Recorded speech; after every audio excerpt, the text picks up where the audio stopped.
wa inna ilayhi raji'un.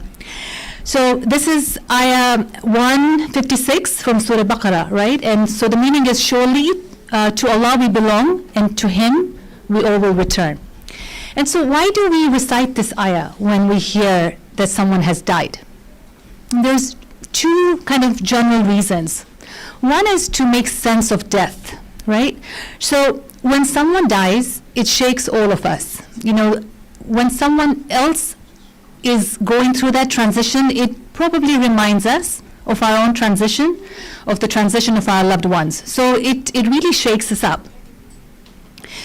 We have a need to understand why death happened. So sometimes we'll talk about, well, someone was ill, or there was a natural disaster, or there was violence, or unfortunately we've heard about so many deaths because of war. And so there's a need to explain. It's a human need.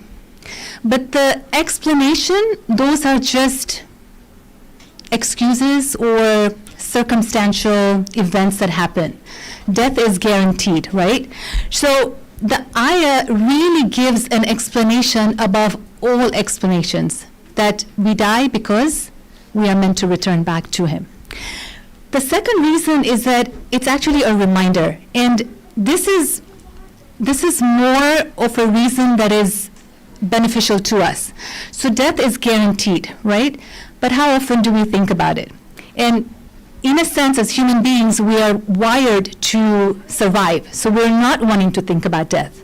But death is guaranteed. So we are promised in the Quran, and as Abbas recited the ayah, that death will find us no matter what, no matter where we are. So many of us, when we recite this ayah, when someone dies, we seldom think or reflect for ourselves what this ayah means for us. But think about what we are encouraged to do. We are encouraged to attend funerals, correct? Right? So one of the reasons is why? Because to offer bereavement support to families, which is definitely a reason. But then think about why we are encouraged to attend a funeral even if you don't know the person. What would be the benefit there? It's because it's supposed to be a reminder for us. So we attend a funeral, and it's supposed to be a reminder that this life is transient, right?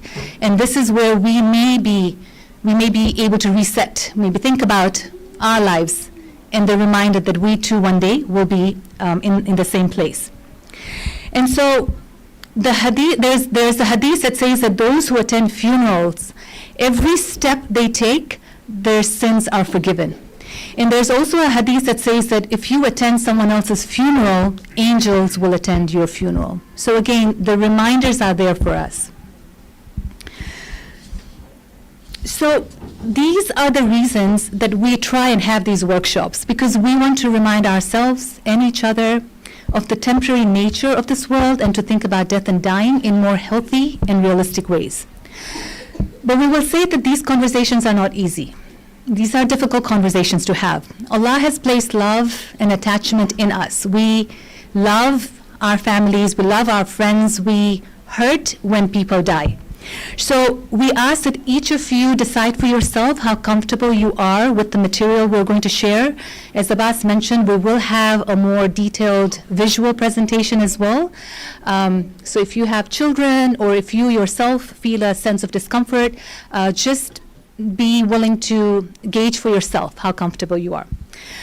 In ending, we pray that God gives us the knowledge, which is light, that removes the fear of darkness, and the hope that we can discuss these matters to make them more understandable and clear for us, making these events more natural and normal, inshallah. I'm going to pass it to Abbas. Asant, they need you to shift left a little bit, move left here a little bit. Asant, so next slide, please. I have two volunteers doing a slide for me, alhamdulillah. Yes, it's so difficult. So we've got two great volunteers, alhamdulillah. So first of all, for those of you who were here last time, we did a lot of discussion around some the processes during death. We talked about if death happens at home, if death happens in an accident, if death happens in a hospital. So today we're going to talk about the actual processes, and it breaks down into three: ghusl, kafan, and dafan. And we're going to go into details. If you have questions, please keep them to the end so we can get through the material, and then we can talk. We can have a Q&A after that. tomorrow we are talking about some advanced topics. So tomorrow I'll start off with an update on the cemetery. A lot of people have been asking for an update on the cemetery. I'll give an update tomorrow on the cemetery. And then we'll also, hopefully, if we have time, talk about the funeral website at IABA.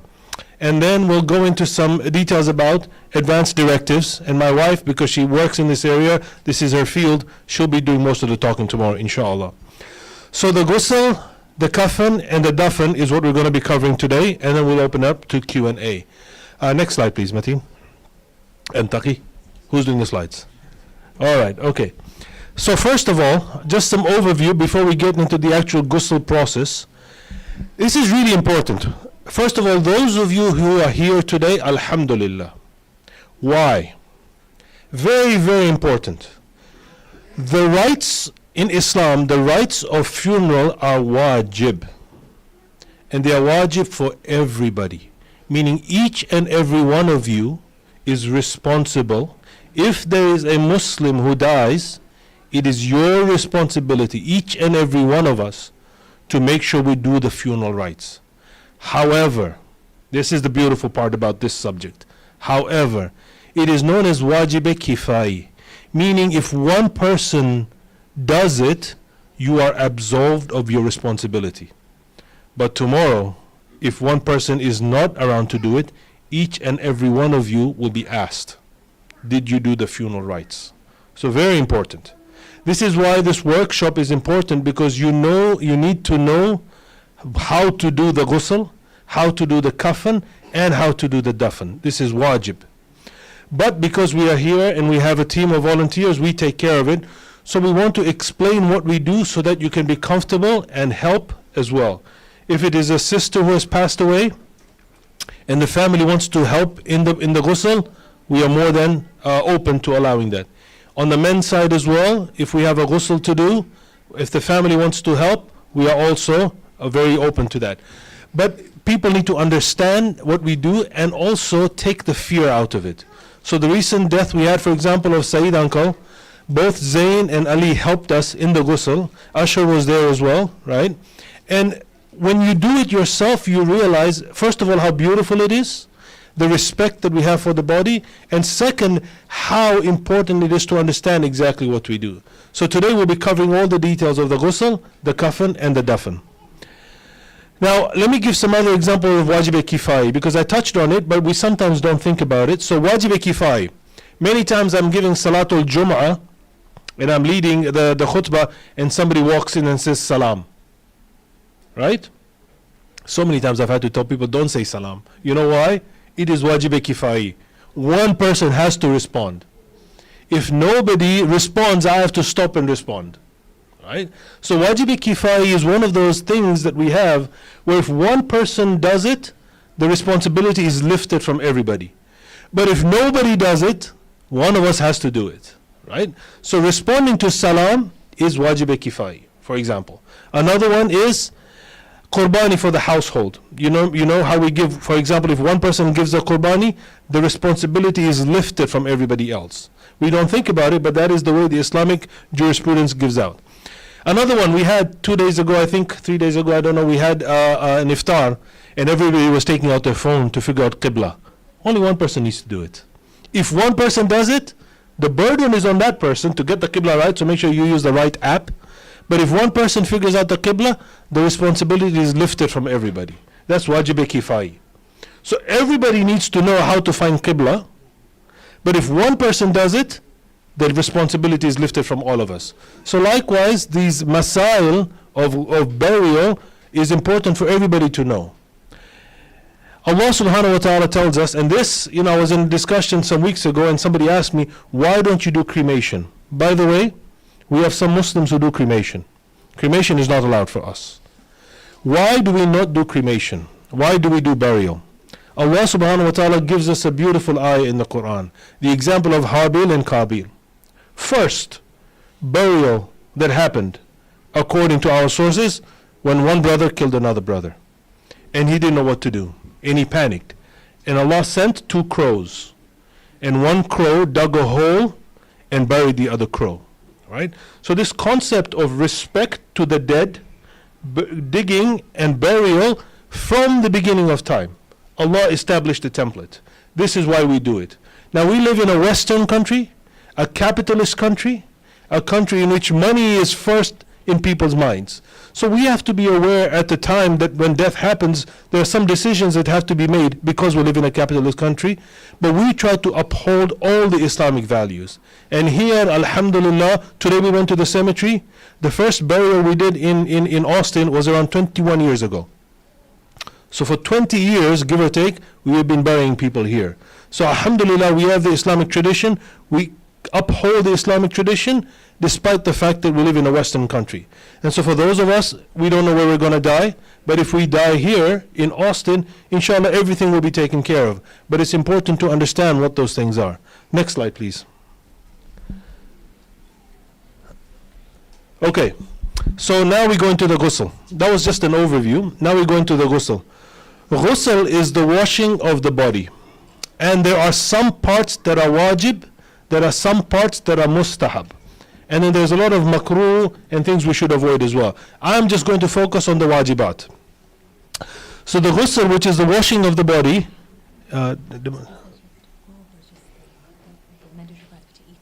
each join. Okay, hi. Okay, all right. My wife worked on the slides in case you didn't know. Okay, so this is the overview slide my wife tells me, and then we'll get into the details. Ghusl, I just want to define some terms. Ghusl is the washing of the body. Hunut, which is also wajib. These are the 5 wajib things as part of washing. Hunut is where we take camphor and we apply it to 7 parts of the body. Has anybody smelled camphor? You smell camphor. Wajat, of course, has helped us. Yes, Agha? Okay, we have some camphor. Lady said? Yes? Okay. We're going to pass around camphor.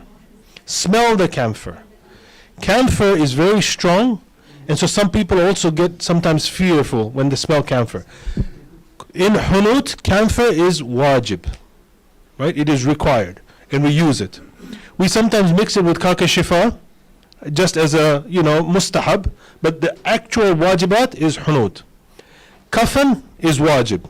That's shrouding the body. And that's why today Aliba is going to do a demonstration. Very important to understand, even within the kafan, there is wajibat, and then there is mustahabbat. And Aliba will go through that as well. Salatul Mayyit is wajib. And we will go into that as well, how we do Salatul Mayyit. And then dafan, lowering the body, turning the body, is wajib. So these are the wajibat. Very important that people know what the wajibat are, so that we make sure we do it. The mustahabbat as well, we'll talk about that in each step.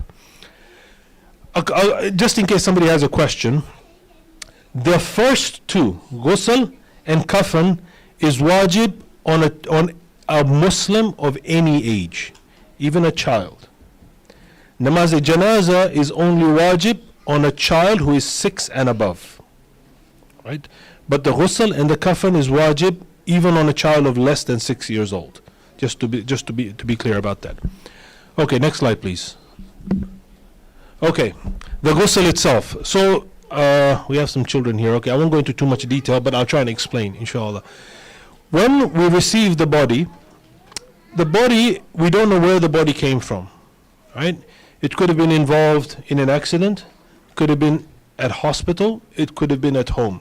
So the first thing that we do when we get the body, before even the family comes in, before even anybody comes in, either when we are here, when either Ali Bhai or myself will first go see the body. We first need to make sure that the body is in an okay condition, because not all the bodies are in an okay condition. So first we try and make sure that the body is in an okay condition. Once the body is in an okay condition, then we bring the volunteers and we bring the family members that want to help. The first step that we do is we remove all the barriers. Now, what do I mean by that? Let me give you an example. Let's say the body comes from a hospital and there's some tubes. Let's say the body has some bleeding, and so there's some bandages. We take out everything. All the barriers between water and body have to come out. Now this, you just go around the body and you do that. So sometimes the body will come with cloth, with things like that. Everything we cut, we remove everything. The main thing to remember is the hurma of the body. You have to protect the private parts of the body. So for the male, it's obvious, and then for the female, it's obvious. The private parts always have to be covered. But apart from that, we take everything else out. بيكره wash. Okay. So now pelo wash كده. Okay. So once the body, all the barriers have been removed from the body, we first wash the body. This one is mustahab. It's not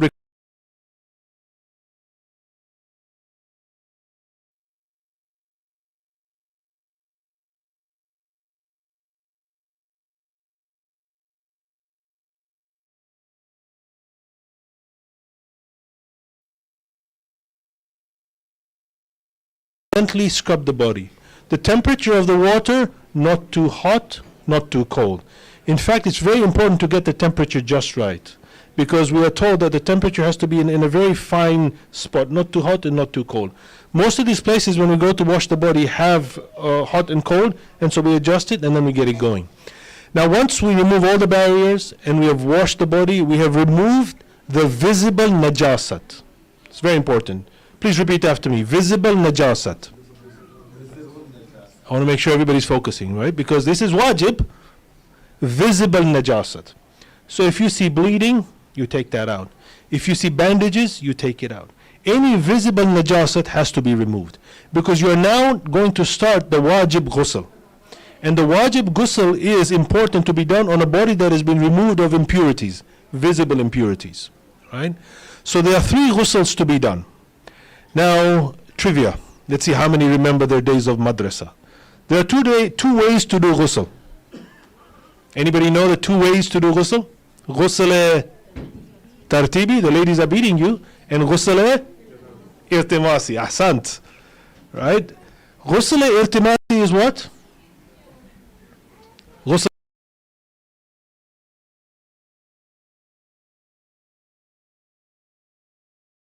body in water.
for the marhum, wajib qurbatan ilallah.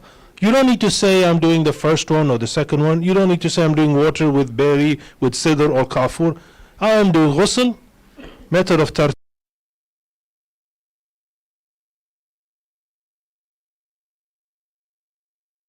Of permission from guardian, I'll get to that at the end, because permission from guardian is needed but it is not required, but I'll get to that at the end. So the person doing the ghusl has to do the niyyah. And remember, if you forget the niyyah, you have to start again, huh? So please do the niyyah. This is why we go, several of us together, because we keep each other in check. Somebody will ask us, did you do the niyyah? There are times we have forgotten, and so we will start again. We'll do the niyyah and we'll do it again. So the body, water, wash the head, wash the right side of the body, right? Now the right side of the body, everything, starting from here all the way to the feet. And you have, now remember, the body, depending on the condition you got it, it might be cold, it might be rigid, it might not move. You have to try your best. But you have to be delicate. You have to be gentle with the body, right? So for example, Asant, you have to move the hand a little bit, get under the armpit. You have to wash the front part. Now this is where it gets very complicated. You have to wash the back side of the back. You need 2 people, maybe even 3. We've had one body was really heavy, we needed 4 people. 3 people on this side, lifting the body this way. 1 person washing on the back side, right? So when we do the ghusl, this is why if you have people who have done it before, it's very helpful because they know exactly how to go. And lifting the body has to be gentle because the body cannot control itself.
unravels it.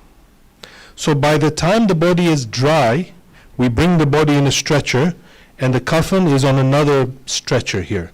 We have to lift the body and put it onto the coffin. Everybody follow? You have to lift the body and put it onto the coffin. The body is not going to move by itself. So you need to be coordinated. You need to have strength. This is why some of our young boys over there who are working out at the gym, this is where we need the help, right? Can I get a volunteer from the boys and the girls to learn how to cut a coffin? Thank you. We have a sister who wants to learn how to cut a coffin on the boys' side, the men's side, the gent side.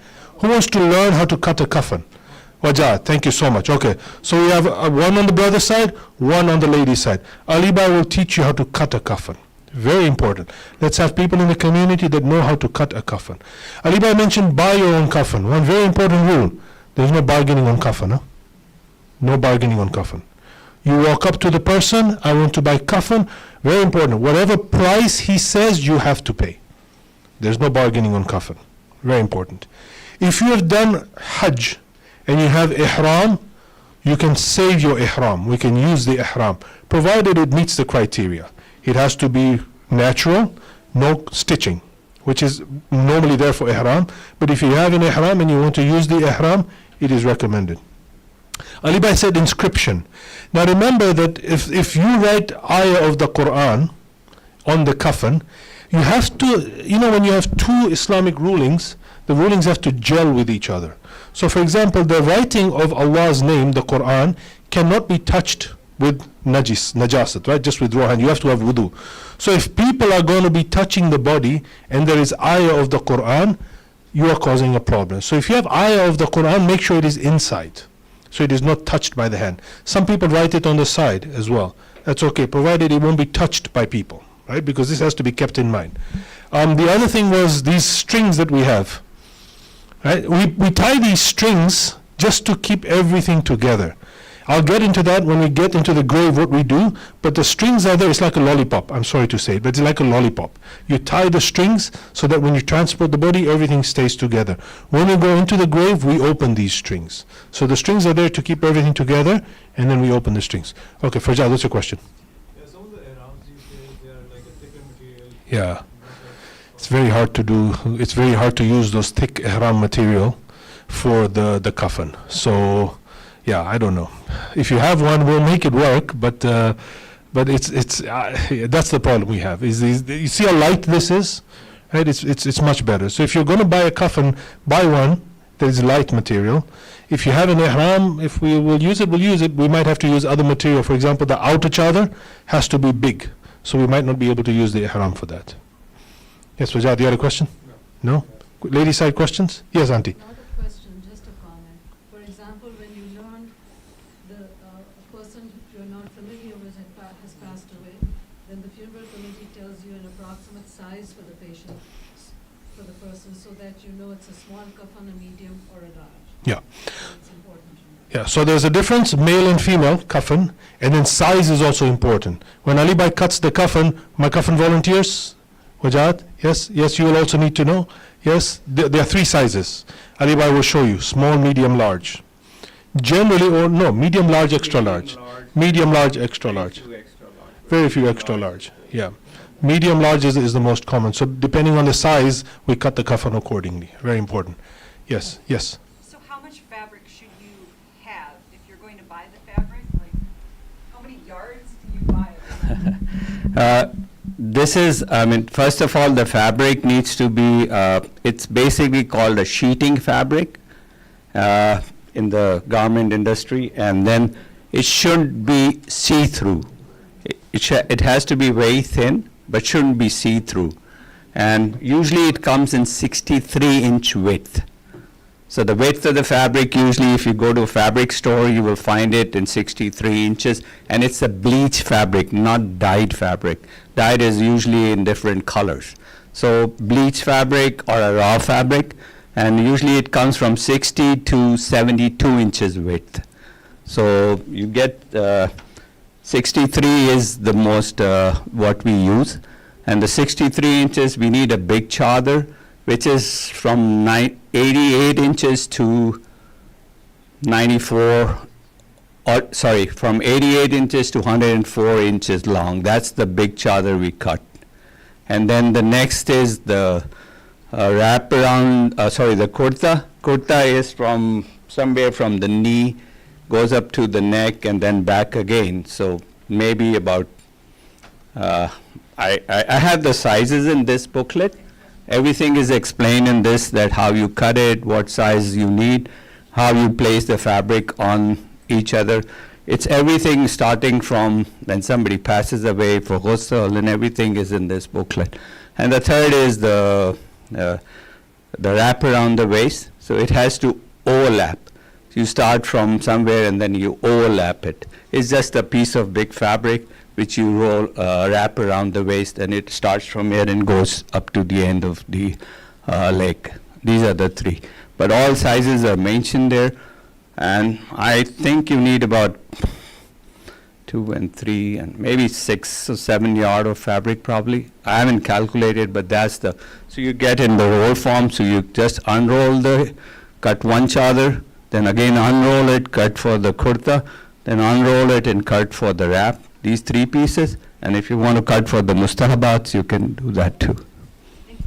And inshallah, if there is enough interest in the community, then We can come here and cut in front of everybody if you want. live, because it's good to keep. Yeah, sure. If anybody wants, I can, yeah, please. Will we announce when the cutting session is happening? Brother Abbas. Maybe we can do one. I would like to add. Yes, okay, so the question is, Sister Nadia is asking, will we announce when the cutting session is happening? Absolutely. Maybe we can in our next workshop. Okay, maybe we can have a workshop on cutting? Perfect, okay. Ali Bhai has just signed himself up for a workshop on cutting. Everybody gets to. I think it's really important to understand this happens in the background. How many people knew Ali Bhai was in charge of our coffin, right? Not many people. Okay, yes, I'm sure all the volunteers knew, right? Ali Bhai has been doing this for years. Now that we know about it, it's really important that he comes and he shows us how he does it, right? So inshallah we'll have Gives you a feeling when you cut it. It really makes you that you're going to go. I will share a small story with you. Not a story like this. There was a king. I think most of the people from Pakistan must be knowing it. It was a king. I was telling this yesterday to a non-Muslim. We were talking about some money stuff. So I told him there was a king. When he was dying, he said, put my hands outside my casket or whatever in which he was being carried. So people asked him, why you want that? He said, I want to make everybody see that I'm going empty-handed. There's nothing in my hand. So that's what at the end is. Hassan, thank you. So where are we? Can you guys go forward one? There was a few things I forgot to mention. Yes, this one here. G? Yeah, the mustahab part. So at the bottom here we have, we talked about the string, jardatain. We talked about it a little bit. So there's a misconception about the jardatain. You know, the first time I remember when we did jardatain, somebody made a joke. Is this to help the body move? It's not to help the body move. Jardatain is twigs. First of all, it's mustahab. Twigs. Jardatain, 2 twigs. We take twigs, and these normally when if there is a mayyat and I have to do the ghusl, I try to come to IABA and I try and pick fresh twigs from IABA, from the masjid, right? So jardatain is 2 twigs. We take the twigs and we wrap them in white cloth. We have a lot of cloth extra, and we keep it with the body. The hadith says that as long as the twigs don't dry, the azab of the qabr won't start.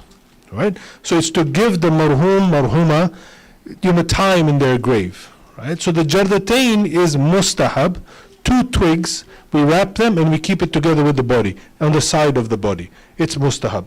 The other thing is kake shifa. Many people will come and will say, can you put kake shifa? If the family gives me kake shifa, like a turba or a tasbih, this is the time that we put it. So we'll bring the body, and as Ali Bhai was saying, where we're wrapping the body up, once the body is wrapped, we put the turba with the body inside. This is the time that we do it. Now some people come and say, can you put musk on the body? Not allowed. So I've had one come and say, can you put my husband's favorite perfume? Not allowed. I cannot do it. You want to do it, you can do it, but I cannot do it. So there are some things that are mustahab, yes. What about like a beef or like a tasbih, Our hadiths are very clear. The simpler, the better. Now, I had one where they wanted his pajama to be buried with him. I said, I cannot do it. You want to come, you can come and put the pajama.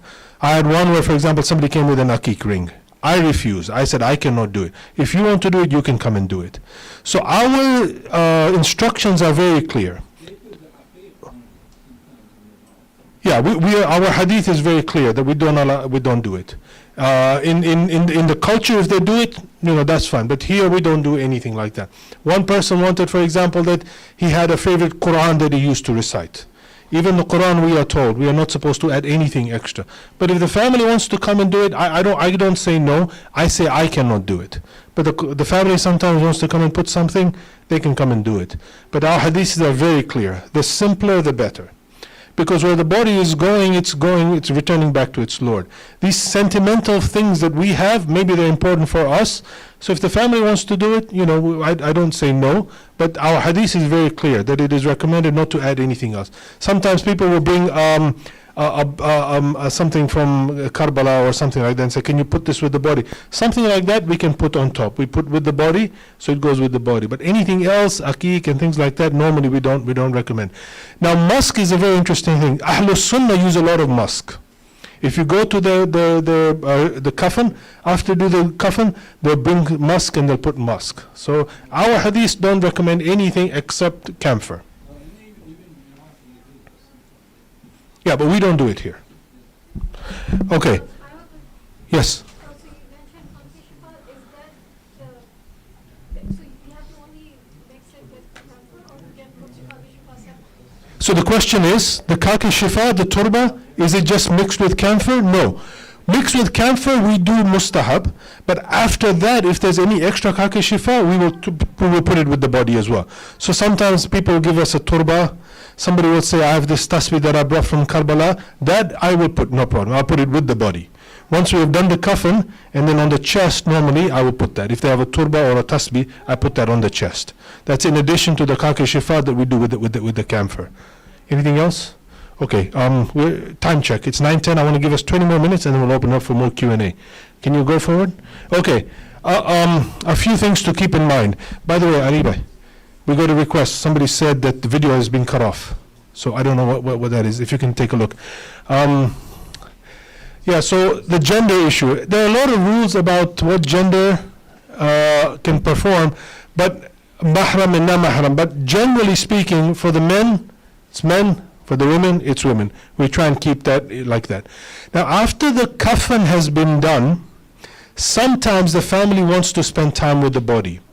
This is the time that we will allow the family to spend 5, 10, 15 minutes. The one I did in San Marcos, they wanted half an hour with the body. This is the time that we normally say family can come and spend time with the body. It is recommended for women not to be alone with the body. Just as a precaution, as a recommendation, it is recommended for a woman not to be alone with the body. It is also recommended not to switch off the lights. When the body is there, somebody is with the body and the light is on always. Recommended. But if the family doesn't want time with the body, then we move on straight now to Salatul Janaza. Okay, let's go to the Salatul Janaza. There was one more thing here.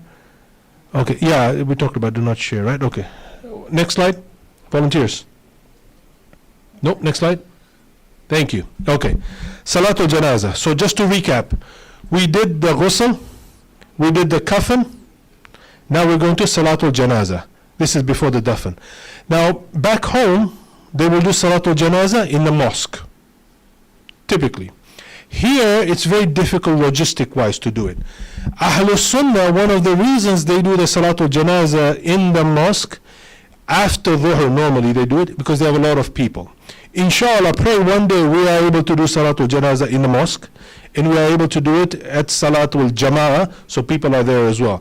But right now we do Salatul Janaza either in the funeral home, at Eternal Peace, or at the graveyard. Depending on the logistics, depending on the timing, depending on the family. Sometimes family says that my extended family is coming, can you please wait? In which case we take the body to the graveyard and we do Salatul Janaza over there. Now Salatul Janaza, very important, these few rules. Number one, no wudu is needed. So the people who did the ghusl, I'm repeating, the people who did the ghusl, they cannot pray wajib salat until they go home and do ghusl, not mayyat, masse mayyat. Mayyat to mayyat ko milta hai na. Ghusl masse mayyat, for touching the body. So just walk through that a little bit. The body was najis. We perform ghusl. We are now najis. So we have to do ghusl masse mayyat. By we I mean the volunteers. We have to do ghusl masse mayyat. However, for salatul janaza, because no wudu is required, even the volunteers who did the ghusl can also do salatul janaza. So one, no wudu required. Number two, there is no sujood in salatul janaza. So we do it at the graveyard sometimes. We stand in line, one line right here, another line right here. There is no sujood, so you can stand, pretty close. Ladies, some ladies want to pray. We put them in the back, and then there is connection. Now, one of the things about Salatul Janazah, very important difference between us and Ahlul Sunnah. In our tradition, Salatul Janazah, I'm going to say this twice, Salatul Janazah, you have to recite yourself. Each one of us has to recite Salatul Janazah ourselves. Ahlul Sunnah, they do jama'ah, meaning together, but their niyyah is also jama'ah. One, when the Imam does Allahu Akbar, and then he doesn't say anything, but nobody says anything. Our Salatul Janazah is very different. Ours, Sheikh will lead, he will recite, we have to recite as well. Sheikh says that, but some people don't hear it. So, I want to go over the basic Salatul Janazah. The basic Salatul Janazah is so basic, even our kids can recite it. It's really beautiful. So just bear with me while I explain Salatul Janazah, the basic Salatul Janazah. Number one, we have 5 takbir. Why we have 5 takbir? Anybody know why we have 5 takbir? Usul din kitne? 5 hai na? Right? We have 5 usul din, the roots of Islam. We have 5 takbirs. Ahlul Sunnah, they have 4 takbirs. If you are praying Salatul Janazah with Ahlul Sunnah, at the end you have to do a takbir at the end, because we have 5 takbirs. Right? Now, first Salatul Janazah, the other thing is, so I forgot to mention, I'm forgetting so many things, sorry. Body has to face Qibla as much as possible during all the processes. But when it comes to Salatul Janazah, the body has to be facing Qibla, Now, logistics wise, if this is the body, this is the face. If the body is male, the person leading Salatul Janazah has to stand in the middle. If the body is female, you have to stand a little bit closer towards the shoulders, if the body is a female. The person leading the prayer will start. Now, there is no adhan in Salatul Janazah. There is no iqamah in Salatul Janazah. One person has to say as-salah, as-salah, as-salah 3 times. One of the questions that was asked, I'm still working on it, I don't have an answer yet, is there was a theory that was given to me and I have to validate it. When a baby is born, we say adhan. And then when somebody dies, we don't say adhan. Is there a link? I don't know. I'm going to do some research. Sheikh is not here, otherwise I would have put him on the spot. But Salatul Janazah, one person will say as-salah, as-salah, as-salah, and then we all come together. There are 5 takbirs. First niyyah. We are doing Salatul Janazah for the marhum, wajib qurbatan ila Allah. Allahu Akbar. First line.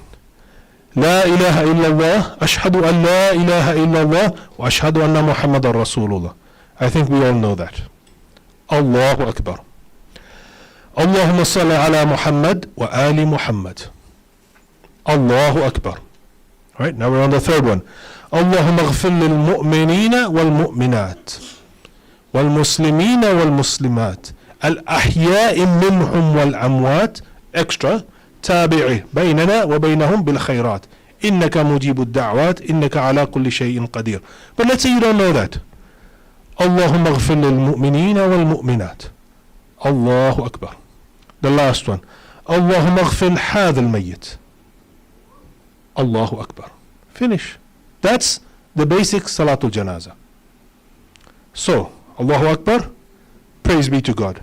Allahu Akbar, I testify that the Prophet was the last Prophet. Allahu Akbar, forgive all the mu'mineen and mu'minat. Allahu Akbar, forgive this marhuma. Allahu Akbar. Finish.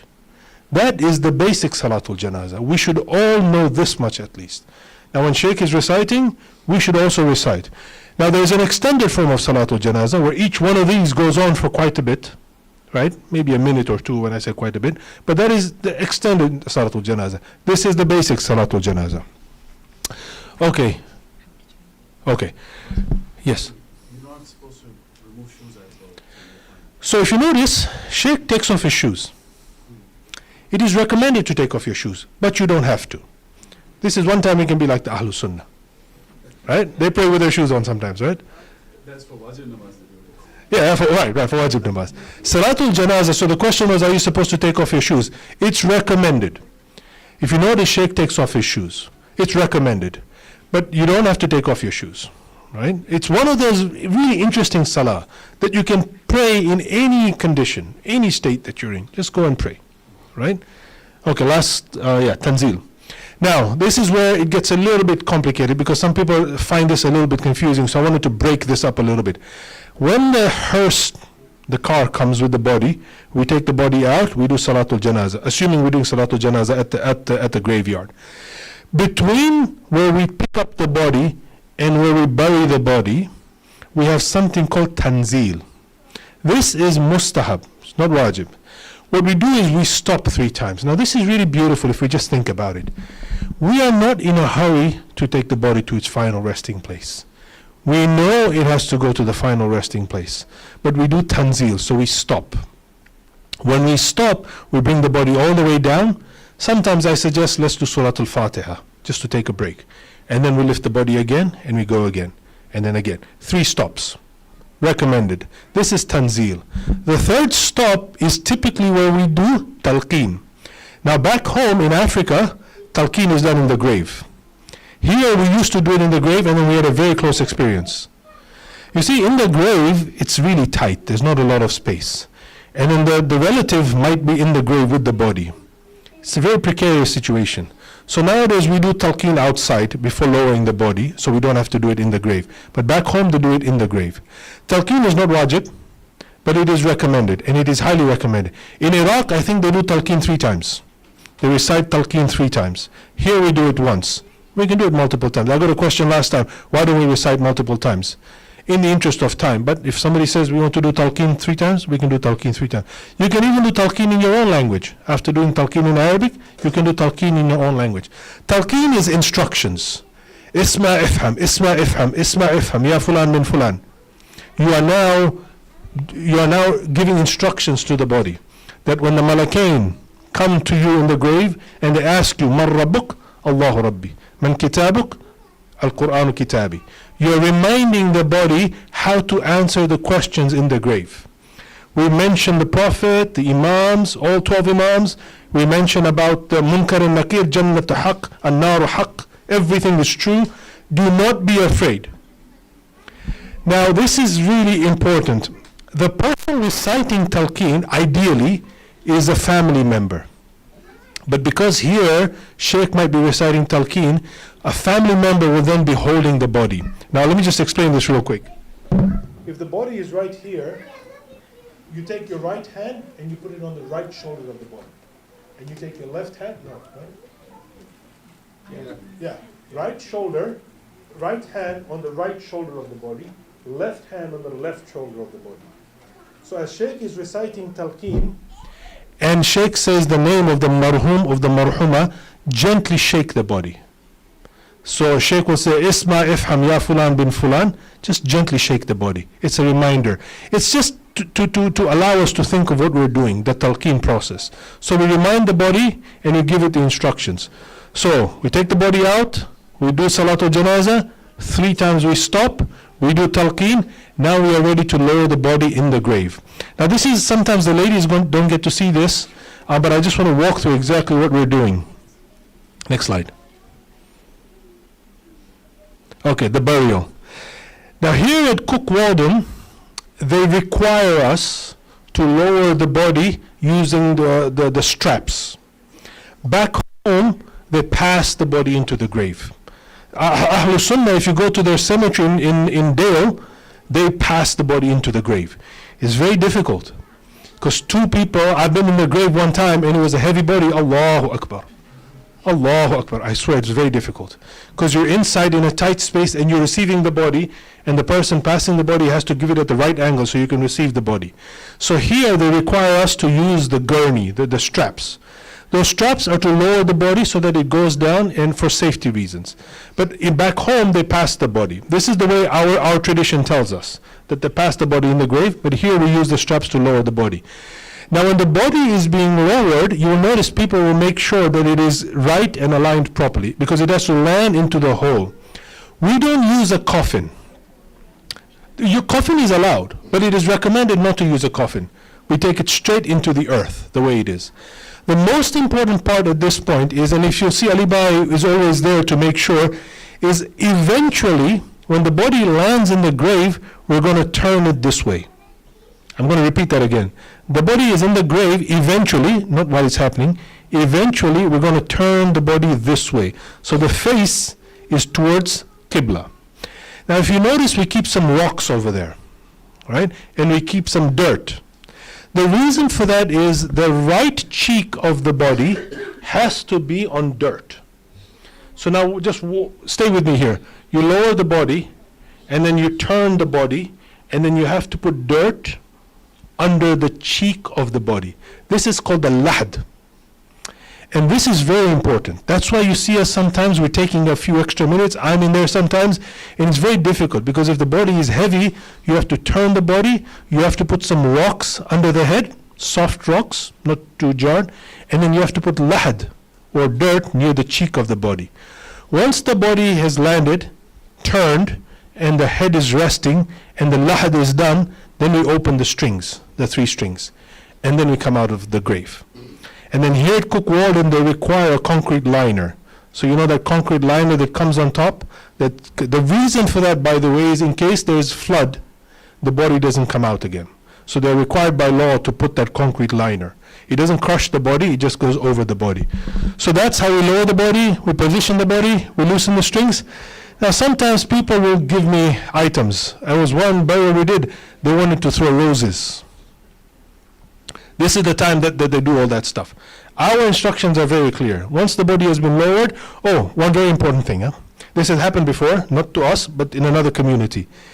If at any point, and this is because it's wajib on all of us, very important to note, if at any point you notice blood on the coffin, Allahu Akbar, you have to cut that piece of the coffin, you have to put another coffin. If the bleeding does not stop, back to square one. Start all over again. Very important.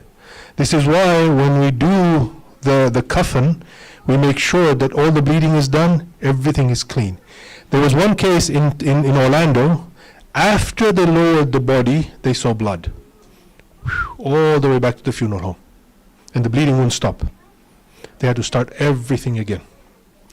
So, I know it seems scary. The initial steps are very important. If you do them right, inshallah, alhamdulillah, here we haven't had this problem. But if you do see some blood, you try and, if the blood stops, then you have to cut that piece of the shroud and just put another piece of shroud in there, coffin, just to cover that area up. And then the bleeding stops, then you're good. If the bleeding doesn't stop, then you have to go back to square one. Dirt. Okay, so now, we're almost to the end, so just stay with me here for 5 more minutes. When we come to putting dirt in the grave, here we have, a truck or something that comes and scoops everything. But before that happens, we encourage the members of the community to come and throw dirt. Our mustahab way of putting dirt is 3 times using the back of your hand. Why? Throwing dirt like this is almost like we want to get rid of the body. So our hadith says that scoop dirt because you're reluctant to let go of the person. And so you just take dirt like this and you scoop it inside. Now here some people do it with a shovel, some people do it with their hands, no problem. But our recommended way is to take dirt with the back of your hand and just gently put it into the grave. It is recommended for the family not to put dirt. But it is recommended for the family to then put water over the grave. So our hadith is very beautiful. It says the family should not put dirt, But once the dirt is there, then the family comes and puts water. And if you put water, you go from the head all the way to the leg. We're not doing water here that much because logistically it's really challenging. Cook water has some very, problematic things about water. They keep water to wash our hands, but they don't bring it. But if you bring your own water, then you can put the water over the body. And sprinkle water. Yep. Next slide. Okay. Last thing, and then we'll finish with Q&A. We here, and this has come up so many times, there's this tendency to do namaz wahshat. I just want to explain the hadith, and Shaykh has talked about this. I just want to explain the hadith so that we're all aware. And this takes me back now to the whole thing which Dr. Sabit asked about the guardian. Number one, all this that I described, it is wajib kifai, wajib on all of us. The responsibility actually lies with the wali, the guardian. If the guardian, eldest son for example, cannot do it, then the guardian should appoint somebody. Now we have to, as volunteers, ask the permission of the guardian. If the guardian doesn't give us permissions, then he has to do it. And if he doesn't do it, then we have to do it without the permission of the guardian. I know that was a mouthful. Let me say it one more time. The responsibility is on the guardian. We ask the guardian for permission. If the guardian doesn't give us permission, he has to do it. If he doesn't do it, we are forced to do it without his permission. So, by way of formality, we always tell the guardian, do you give us permission to do everything? He says yes. Salatul Janazah, we go to the guardian. Do you want to lead the Salatul Janazah? No. Okay, we will lead. This is very important because at the night of the burial, our hadith says that Salatul Wahsha is the, correct word? Anxiety. Salatul Wahsha is to be prayed by the wali, one person. We announce Salatul Wahsha, no.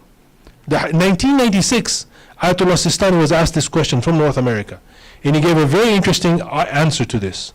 The best, highly recommended act for everybody to do for the marhum or the marhuma is to give sadaqah. Sadaqah because sadaqah jariyah. You are paying it forward to as many people. It is benefiting the marhum. Salatul Wahsha, Alhamd, Ayatul Kursi, and then Alhamd, and 10 times Inna Atayna al-Qadr, Inna Anzalnahu fi Laylatul Qadr. Salatul Wahsha is only recommended for the wali, the guardian. Everybody else should do Salatul Hadiyya Mayyat. Salatul Hadiyya Mayyat is a little bit shorter, but that's what our hadith says.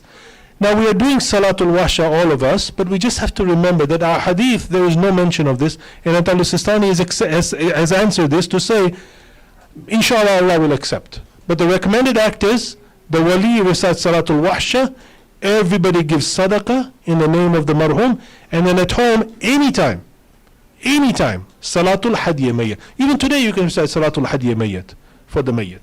So that's what our Raja'an al-Matlubiyya. That's how Ayatollah Sistani describes for those who pray Salatul Wahsha in Mass.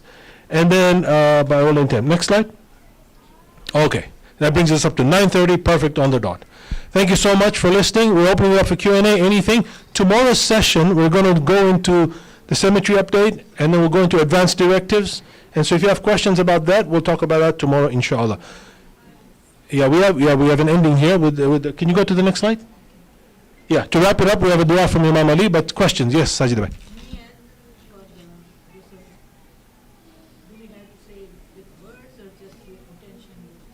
Yeah, so the question is niyyah, any niyyah, but even in this case for the marhum or the ghusl, do you have to say it loudly?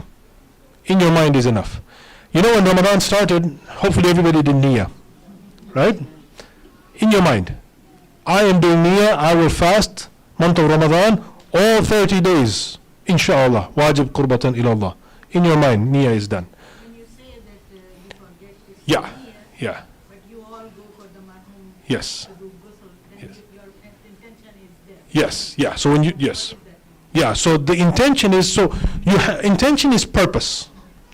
So when you do the ghusl, in your mind you have to have intention, I am doing ghusl. You don't need to say it. But the reason it's recommended to say it is because as human beings, we need that connection between mind and tongue, right? So I, for example, say my niyat loudly. I'm used to it now. In fact, I say my niya in Urdu. I don't know why. Since I was young. मैं गुस्ल कर रहा हूँ मरहूम के लिए वाजिब कुर्बत नहीं. Even today when I recite my salah, I say my niya in Urdu. I don't know why. Right? We are used to it, right? The Molanas, when we were young, Molanas used to come. Niyat karna, theek hai, karunga, right? And so we did it in Urdu. Niya is intention. It can be in your heart, it can be in your mind. Fil lisan is the best way because we as human beings use our tongue quite a bit. So but niya even in your mind is okay. What other questions do we have? Yes, sister. You said that if there's continuous bleeding on the mayat, from the mayat when you put him in the grave, we have to go back to square one. What does square one mean? Is it just wash or what happens? So square one is you go back, you take off the shroud, you stop the bleeding, and then you do all 3 ghusls again. Yeah, all 3 ghusls again. And then the coffin. Yeah. Clean start. So this is why, some people, thank you, Sister Nadira, for bringing this point. Some people question us. How long will it take? Will you be ready by 2 o'clock? It's very difficult. We received the body one time after autopsy. Allahu Akbar. Allahu Akbar. So give us time. When we are doing the ghusl, we have so many things to take care of. One of them is this. We have to make sure everything is done. Sometimes we'll just sit and pause and just make sure everything is okay. God forbid something happens that we have to go all the way back to the start. So we get families, for example, can my family come at 3:35? Hey Baba. So we try to get it organized, but it takes time. We give half an hour this way and that way because of this. So all that work that we do in the beginning to make sure that we don't have that. But God forbid you see blood. This community that I talked to in Orlando, they went all the way back to the funeral home and started everything again. Another 3 hours. Yes, Auntie. As a precautionary measure, we always keep an extra coffin with us when we go. Yeah.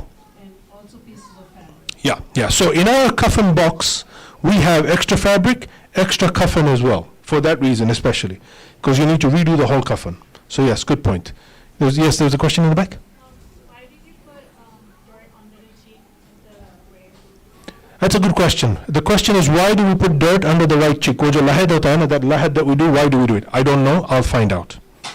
Lahad, can you put that down? What's the purpose of lahad? I'll find out. I don't know. Yes. And is it do you take off the shroud and it's like their actual cheek, or it's just like while they're in the shroud you put it under where their cheek is? Yeah, while they're in the shroud. So the face is never opened. Right, okay. Yeah, so the body has a sheet, and then we put like this, with the sheet in the middle. In fact, one thing we don't do here, I'm hoping to do, is when we bring the body in the grave, and if it's a woman, our recommendation is to put a cloth over the grave so that nobody can see what's going on. We don't do that here. I'm hoping to be able to start doing that, because basically once we're turning the body, if it's a woman, we try and put a cloth so that nobody sees, but we never expose the face ever. But back home, there's always a chadar. There are 4 people holding a chadar, and nobody can see what's going on inside the grave. We don't do that here. Inshallah, we'll try and start doing that.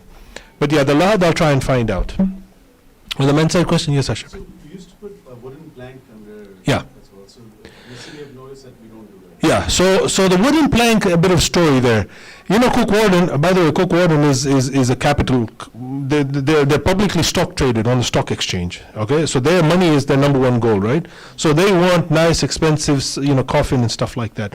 Finally, they agreed to give us a plank of wood, $300 they used to charge us for a plank of wood. What we found is that once we lower the plank of wood, that inside the grave, the dirt sometimes, right, would be uneven. And so we asked them for the plank of wood. But now we're noticing that the ground that they're doing a good job of giving us plain dirt at the bottom. So we take the plank out. So we're lowering the body straight onto the gurney, and then we lower it. Wood is okay. Now we have experimented a little bit. One thing we tried to do, I think we did 2 burials like this. We got some wedges. We made some angle wedges, and we put the wedges on the wood plank, and then we turned the body. It worked, but those wedges were very heavy. It was making it very heavy to transport, so we stopped doing that. So we have used wood plank. When the Sunni people do the lowering of the body, they always use a wood plank. We are finding it easier to not use the wood plank, that way we can turn the body. Because the body had to come like this. And when we do that with a wood plank, it's kind of difficult in the way. So we're trying slowly to be more traditional and not use the wood plank. But, it's there if we need it for transportation purposes. Other questions? Yes, yes.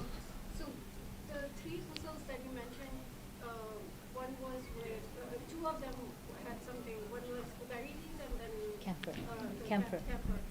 So if that's not there, then it's just pure, 3 times the pure water. Yeah. So let's take an example. So the question is the three ghusls, camphor, sidr, and plain water. Let's say you don't have two of those things. Let's say you don't have one. If you don't have one, that's okay, just plain water. If you don't have both, plain water. If you don't have enough water, then one ghusl. So wajib is 3, each one different. But if you don't have, then you do the bare minimum. All right, so does that answer your question? If you don't have, do you skip that water? No. Yeah, you do the... Unless you don't have the water. Yeah, exactly. So the question is, do you skip that ghusl? No. You do the ghusl, but without camphor. If you don't have water, then you do tayammum. You can't skip the ghusl altogether, to answer your question. Yes? Yes.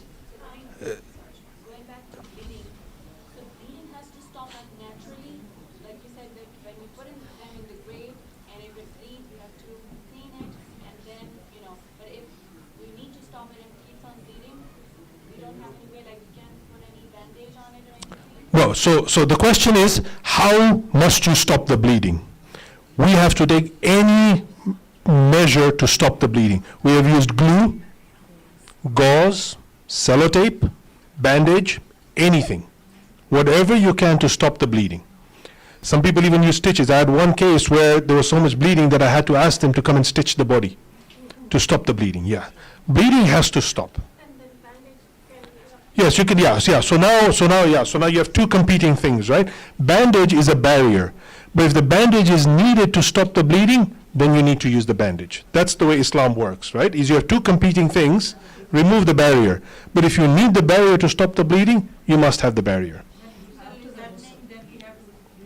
Yeah. So when ghusl is happening, you have to remove it and then put it back again. Yes, yeah. Yes, fresh, yes. That's why in our kit that we have here, we have extra gauze, supply glue we have in there as well, sellotape and everything we have in there, just to accommodate that. Yeah, okay. It's 9:40. Everybody good to wrap up? Men's side? Alhamdulillah. Ladies' side? Yes? Okay. Yes, Auntie. One comment. Yeah. For example, when you talked about giving sadaqah on the night, sadaqah jariyah, think about charity all the time. Yes. Think about charity all the time because the marhum has gone with open hands. Because I don't want to be facetious, but have you all ever seen a moving truck with personal possessions following a hearse to bury with the person? No. Yeah. So this brings us close very nicely to the dua that Imam. Yeah. So we just wanted to close with this sermon by Imam Ali from Nahjul Balagha. It talks about not forgetting death and the fate of the dead. So Imam Ali says, I advise you to remember death and be less forgetful of it. He says, I do not know why you forget and are so careless about death. Lack of care and neglect from death, which is going to be very prompt or timely and quick. Is it not enough for you to see people dying around you? Are not these people whom you see, hear, and talk with carried to their graves right before your eyes? They had no choice but to be carried away to their graves.